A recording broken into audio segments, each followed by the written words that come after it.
vision is crazy. Your opportunity. That's always like a fundamental place to start, is just listening, essentially, like more listening, less doing in the early days, and then create content based on what you're hearing from the market and learn from there. I interview at least one reward leader for every piece of content that we put out, and we weave their voice throughout everything. The first report is kind of directly responsible for £90,000 of revenue at the moment. How is this content assisting pipeline? So that would be like, kind of first touch or multi-touch attribution. Like, where are our blog content, our kind of like bottom of funnel focused blog content? Are they influencing leads? I want to hear prospects mentioning Ravio content positively. I want to know that they've heard about us and they've liked our content, and they're organically mentioning that in conversation. Hello and welcome to WeMarketers Podcast. I'm Andrew, and my today's guest is Tabitha Whiting, content strategist and writer for B2B tech startups. Tabitha helps startup founders and marketing leaders to build a content engine that works for their company, from finding their brand voice to developing and implementing a content strategy and plan. Currently, Tabitha is leading the content department at Ravio, a compensation benchmarking platform. And today we're going to talk about effective content strategy for B2B startups. Tabitha, happy to have you today. Thank you for having me. And to kick things off, tell me about what is Ravio and what is your role as a content strategist, and how overall content strategy at Ravio looks like.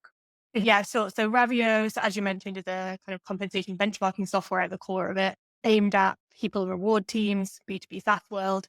It's powered by Ravio's real-time compensation benchmarking data set, which might be a concept that I guess a lot of people don't know, but it's essentially the process that HR teams, hiring managers go through when they're understanding what a competitive salary looks like for a role. So your salary will have been benchmarked by your kind of people team before you enter a role, plus any other compensation elements like equity and startups or bonus structures. The Ravio offers data to provide that information for people and reward teams, which historically would have been relied on kind of big consultancy firms to do this. So it's kind of the software solution to that, kind of, disrupting the industry as many like B2B SaaS products do. So the focus is, kind of building up that data set, but also adding workflows to that data. So you can run a performance review process in Ravio. You can use it to run a pay equity analysis and understand your gender pay gap and other related things like that. And then in terms of the marketing team, so Ravio is still pretty early stage, kind of early growth stage startup. So the whole team is around 50 people, still pretty small. So there's a marketing team of 3. So when you said I lead the content department, it's actually just me. But we have a product marketing manager, we have a growth marketing manager, and we have me as content marketing. But then obviously, in such a small team, we also work really closely with other parts of the commercial team. So sales, customer success, there's a partnerships manager as well, who we work really closely with in terms of kind of content distribution and building community. In terms of content marketing at Ravio, so I was the first content marketer to join Ravio. So in the very early days, it was largely about kind of setting up the foundational strategy. What's Ravio's brand voice? What distribution channels make sense for that audience of people leaders, reward leaders? And then essentially kind of testing different formats, different elements of content, seeing what works, scaling that up. And where that's got to in terms of strategy so far, I guess we have kind of the 2 classic goals, which is building Ravio's voice as a trusted expert in the compensation space, as well as supporting revenue generation through conversion-focused content. So brand awareness plus revenue generation, kind of classic marketing, I guess. And the focus has really been like figuring out what makes Ravio's voice unique and what unique value can we offer for that audience, which has come to 2 things currently, which is I've talked about, I guess, kind of Ravio's compensation database. I think any company that has data behind it, there's really rich possibilities for content in terms of telling the stories and surfacing the trends that are coming up in that data set. So harnessing Ravio's data for original research content has been really important part of the strategy. And then also kind of deep expertise is the other element that we've doubled down on, where there's quite a lot of kind of top of funnel educational content around how to do compensation already on the market. But we're targeting more a compensation expert who's really deep in the data, really focused on rewards and specialists. So we're trying to get below the surface with that content, really identify the key problems for that person and provide valuable insights that go kind of beyond that initial educational content. And the data fits into that. So we're able to provide like added value through the data. And then otherwise just kind of figuring out, where do those compensation experts hang out, which is the distribution element of the content strategy. And thus far, we've had quite a big success with SEO thus far for kind of top of funnel and also like bottom of funnel product evaluation content. Then LinkedIn, both organic and paid. And then community is the other big element in terms of the partnerships that we have with VCs and compensation consultants, looking at thought leadership, LinkedIn, that kind of side of things, and trying to build community amongst reward leaders. Those have been the kind of main distribution channels. When you just start the content creation within the startup, how do you define areas where you will invest your efforts? Because over time, of course, you will change your strategy depending on the outcomes that you get. What's your take on this? Yeah, I think with anything in early stage startups, it's kind of testing and learning. But the place I always start with is trying to understand, which is also tricky with early stage startups, but really trying to understand the audience. So I think understanding who your target audience is quite specifically is really important. But that kind of comes elsewhere in the company. But if you know that, then your role as a content person is to kind of listen as closely as possible to that voice, get as close to it as possible, hear what they're talking about, hear what the top of mind topics are, hear what the pain points they're talking about are, and then use that to build initial pieces of content. So kind of like you can have your content pillars, the topics that you're going after, you can do your keyword research, all of that is part of it. But as long as you are always creating content that provides value by answering or kind of addressing or answering those key pain points of the audience that you know you're targeting, you can't go that far wrong. So I think that's always like a fundamental place to start, is just listening, essentially, like more listening, less doing in the early days, and then create content based on what you're hearing from the market and learn from there. How this listening looks like in your company? Are you a part of management team or how it's organized? Yeah, so Ravio actually is probably definitely the best startup I've worked at in terms of feedback loops. They have a really good kind of setup. So we have like a reasonably established sales team and customer success team. And from as long as I've been at Ravio, so we use Slack as our kind of like team management tool. There's always been like a product feedback channel and kind of a customer feedback channel. So every time a salesperson or a customer success manager at Ravio has a call with a prospect or an existing customer, they'll always follow up on that Slack channel with feedback from the call, like interesting tidbits about what they think about the product, what challenges they're having, what barriers are coming up. And that's a really rich source of information just for that like day-to-day, seeing what's happening in those conversations. We also have a call recorder. So we use Grain to record calls. So all of those calls that the sales and customer success team has with potential customers and existing customers are also recorded. So that's one of my like weekly tasks, is listen to a couple of those calls just to keep on top of that listening to the customer. So those are the key ways we do it.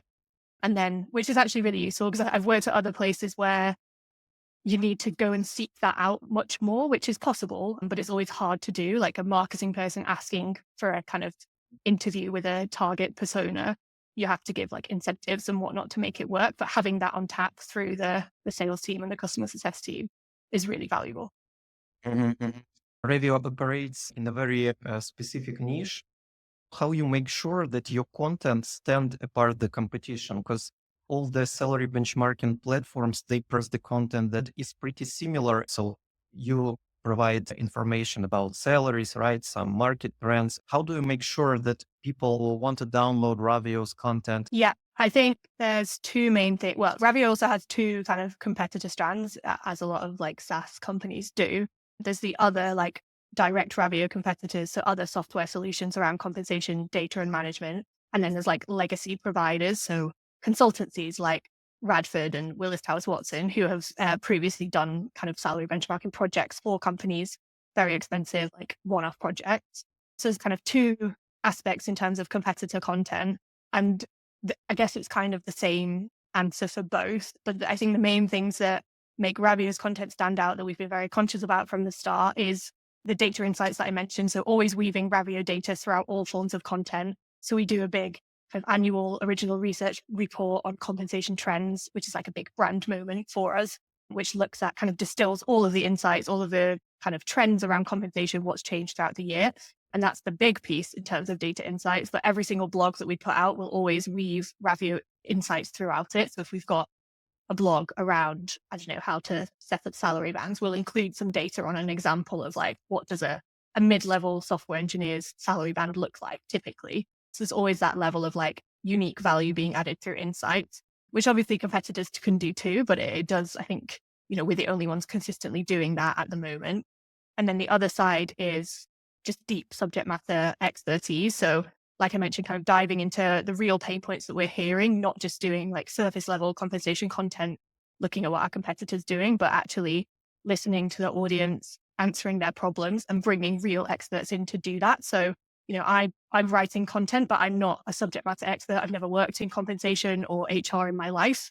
So really relying on both our internal experts, which is largely our chief people officer, Vaso, who has a wealth of experience kind of running compensation schemes at startups, but then also like partners that we work with who work in rewards, and then also kind of engaging with external subject matter experts. So building a network of reward leaders that we can call on and work with in content. So I interview at least one reward leader for every piece of content that we put out, and we weave their voice throughout everything.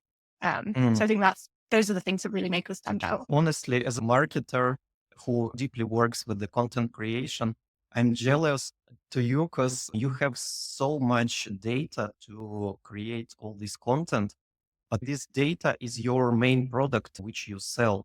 How do you ensure that you don't show too much?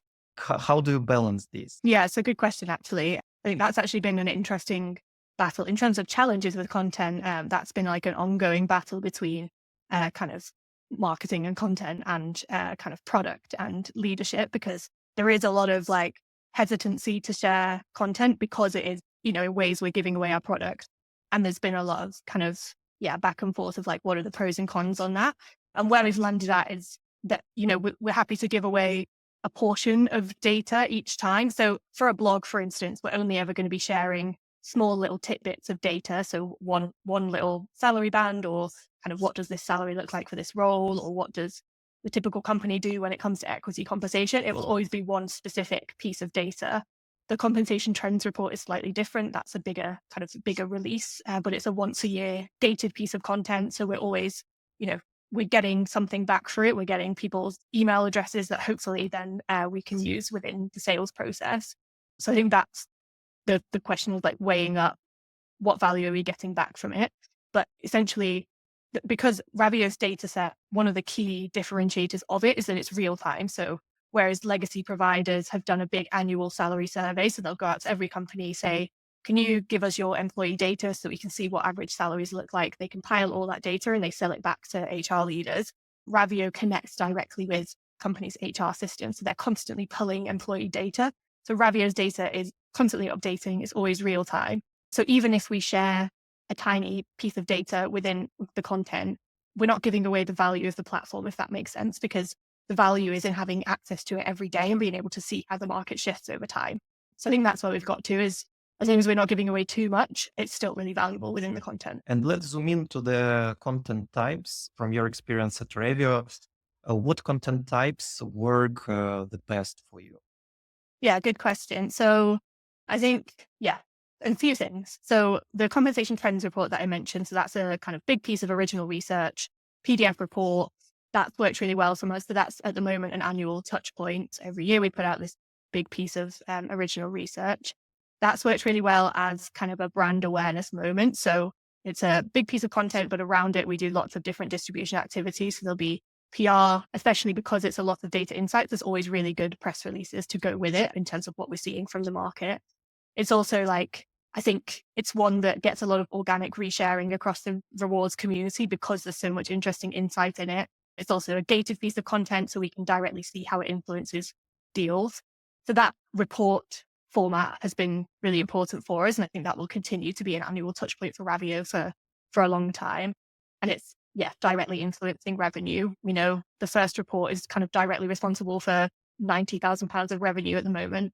So that's, we know that one's working. The attribution isn't always easy, but we know that's working. Other things that are working, we've definitely had decent success with SEO optimized blogs, more than I potentially thought we would, but both at the top of funnel on the educational level. So terms like equity compensation or salary bench, but then also kind of lead generation at the bottom of the funnel. Because we have those two aspects of competitors, we can go after kind of old old world versus new world with the salary surveys versus like software. But then also we do have competitors who have different pros and cons, different kind of strengths in terms of data and particularly location. So that's been quite good for us at the bottom of the funnel. And again, you can kind of see how that's directly influencing revenue, which is always nice. Otherwise, I think, thought leadership LinkedIn has been the other one that's been quite good for us. So really harnessing the voices of reward experts. And if we can get those people to post for us rather than like Ravio's own page, then we see a big kind of increase in engagement around that. So yeah, kind of working with the community and working with partners as well. And when it comes to long form and short form content, I for the last half a year, I hear more often that content creators and marketers, they prefer creating several pieces of short form content and share them more often rather than put a lot of efforts into one big piece and share it once a year or something like that. Yeah, I mean, it always depends what the kind of aim and the goal is for that piece of content. I'd say with our kind of big annual report, because it's gated, so you're always getting emails for it, it's worth having, a bunch of value in that one place, because it has to be valuable enough that someone would give you their email address in order to get that report. But it's definitely something that, if we're creating this big piece of content that's a big report, I'm always thinking about how do we repurpose that across the rest of the year. So it's never just one huge creation that then just sits for a year. It's always like, how do we tell those stories throughout the rest of the year across all channels? So that's definitely, I think, there's way more. I think like content repurposing has become trendy in the last few years, but it's just sensible, like if you create this big thing, and for us, it's got a huge amount of data insights and stories in it. If you just create that once, it doesn't make sense. Of course, you should be reusing that and turning it into different formats across the year. So I think, it kind of depends what channel, what purpose, so even with kind of like SEO blogs, you might have a big pillar page guide that's trying to hit a bunch of different keywords. So long form makes sense for that. But if you're not, SEO isn't the focus, then maybe in terms of actually people reading the blog, they're probably not going to read that top to bottom. So for that, shorter formats probably make more sense. So I don't think there's necessarily a right or wrong, but definitely thinking about folks and turning one into the other is sensible. What do you see like the biggest challenges for content creation at Ravio? I think initially, in kind of early days of my role, it was largely that it was a brand new subject area for me. So the challenge was kind of leveling myself up to become a subject matter expert quickly enough to produce the quality of content and the depth of expertise that we always wanted to produce, which I think is just an ongoing challenge in content, unless you really specialize in one subject area, one industry, which some people do.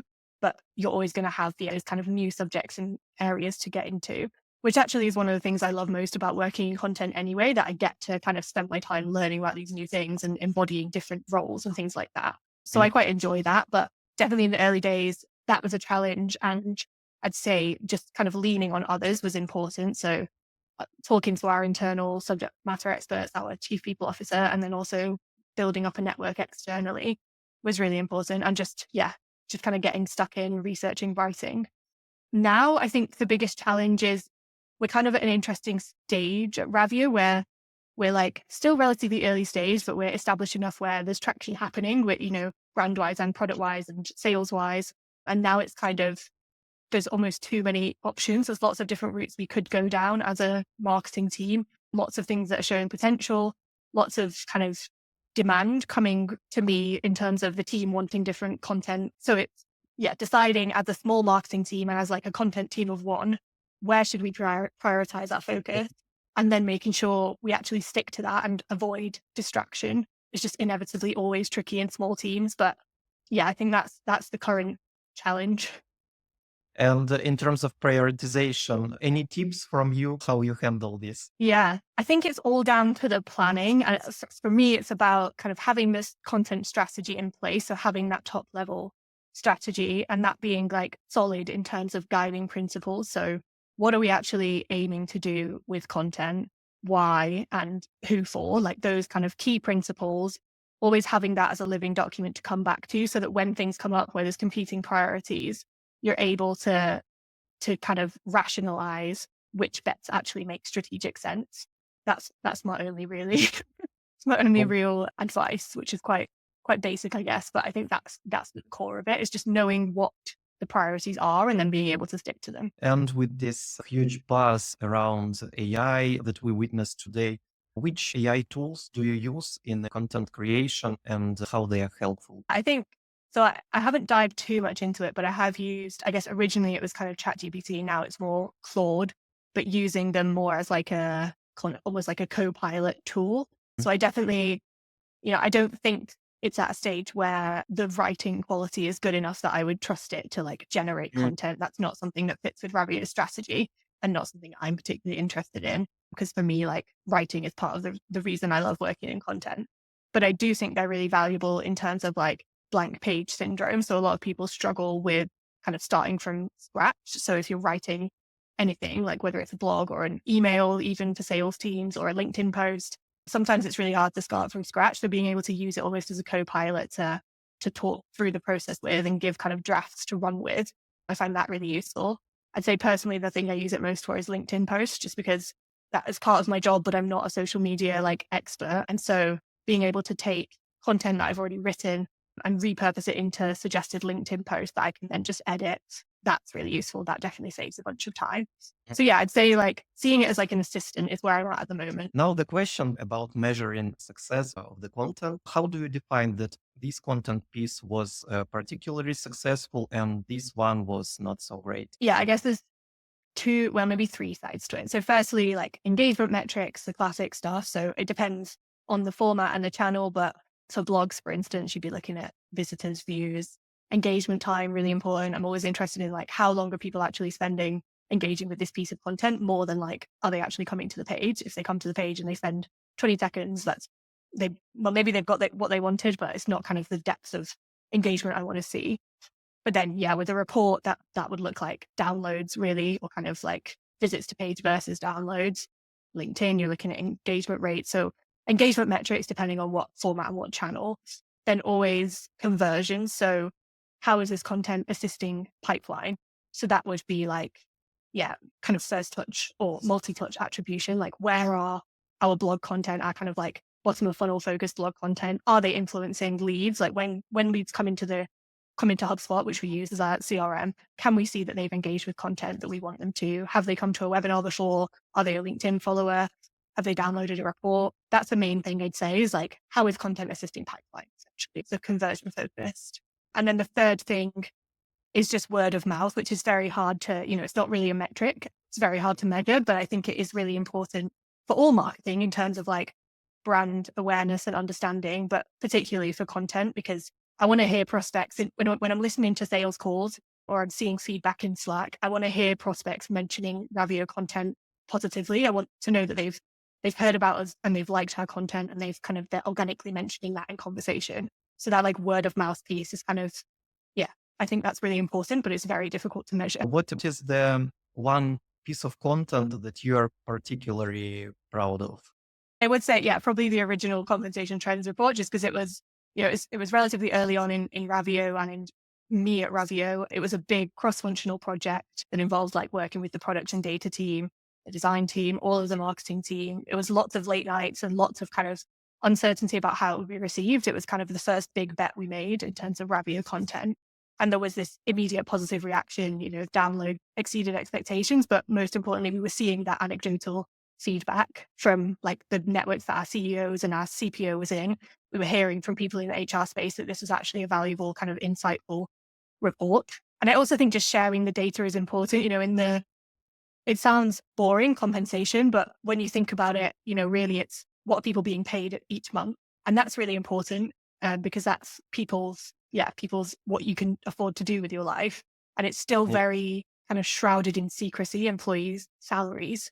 And that's why you have things like the gender pay gap and ethnicity pay gaps. So I guess from an employee perspective, like working at Ravio and seeing that data has been really valuable for myself. So being able to share that data externally in this report is also kind of, like something I'm personally proud on kind of a personal level as well. This is really a huge social impact that people will have this information to be paid fairly. And this is really great. And Exactly. when you look in the future of Ravio's content, maybe you can unveil the curtain and share some exciting projects that you'll have in the future. That's something that you're planning to do. Yeah, sure. So in terms of the first half of this year, the big focus is community. So how can we get even closer to those reward experts that I've been talking about and bring them into our content production? And so at the moment, two of my big projects are kicking off the reward offers hours kind of monthly webinar series essentially, but we're trying to frame it more as a conversation where we bring reward leaders into the room to discuss like a top of mind problem and give space for conversation. There's this kind of gap we found where there are quite a lot of communities for HR people, but not for kind of reward specialists. So we want to plug that gap. So this is the starting point for that. So we'll have this, reward hours series that's a monthly touch point that just is there. And we're also looking at setting up a reward community, probably Slack workspace, we'll see, but somewhere where the reward community can come together and kind of talk, discuss, share problems, which hopefully is really valuable. We've heard that that's something that's wanted in the market, but is equally, I've said that kind of listening to customers and like hearing their pain points is really important for content production. So it will be really valuable for us as well for kind of future content. And we'll be able to use that almost as the core of content creation so that we're always repurposing those conversations into other formats. So yeah, that's the big focus at the moment is community really, which is interesting for me because my focus is normally written content. So it's kind of a fun departure from that for me. And by the way, you mentioned webinars, and from my experience, it's a really great way to stand in front of your audience and to bring value. And on the other side, it's a great source of content. So you can utilize transcriptions, you can write articles out of this. It's a huge source of content that you can then repurpose. Yeah, exactly. So that's kind of the thinking is that we have this monthly webinar that's focused on like an expert panel and discussion, and then we can turn that into, video content. We can have blogs on each kind of biggest piece of discussion that comes up. We can have little video clips on LinkedIn and turn that into paid ads. And, it becomes like the core of content production from then on. So yeah, that's the idea. And I think, it makes complete sense with webinar series, I think. Tabitha, you're actively posting on LinkedIn, your follower, and you're sharing a monthly newsletter, like a recap in the content world. You have a website. Can you share a little bit more about how you develop your personal brand? Yeah, good question. This has been like a recent kind of side project for me, I guess. I think I had kind of a realization that I've worked in startups for a good few years now. So I've got kind of, you build up your own approach and you have certain things that you do that, you see as kind of your strategy almost. And I kind of had this realization that I was doing that for other companies, other brands. I was doing content for Ravio, but I wasn't doing content for myself. So that was, kind of my little side project towards the end of last year was to build up a little portfolio website and start posting on LinkedIn and doing that newsletter. So yeah, that was the start of it. And then it was, I guess I just did kind of what I would have done for a company was think about like, what's my niche? What do I want to be sharing? Like what interests me? So I've kind of started with some of the content concepts really. So like my website has a blog that focuses on like kind of expert led content around content. So different like concepts within content, like content repurposing or content refreshing, those kind of things. And then the newsletter comes from a personal need. I think it's interesting doing marketing for yourself because you're thinking more about like, if I am my audience, then what do I want and what am I inspired by? And really what I find inspiration from is looking at how other companies or other kind of B2B tech startups do content and what interesting things are they doing that could kind of spark an idea for myself. So I'm always looking for like interesting content examples. So that's where the newsletter came from, is that it's just a roundup every month of like the interesting content examples I come across, a little bit of commentary. But yeah, it's just kind of compiling those examples because that's useful to me to have as like a playbook to look back on, and hopefully it's useful for other people too. We'll see how it goes. Yeah, it's been interesting so far. And it's great. It's great. I absolutely love your content and follow it. Tabitha, thanks a lot for participating in this podcast. What is the best way for our listeners to connect with you? Yeah, I'd say LinkedIn is probably the best way. So yeah, look up Tabitha Whiting on LinkedIn, connect with me. I'm always happy to meet other marketers. Drop me a message if you have anything you'd like to chat about. Follow my newsletter. Thank you very much, and bye-bye. Bye. Thanks for having me. Winning is crazy. Your opportunity. Your opportunity. Your opportunity.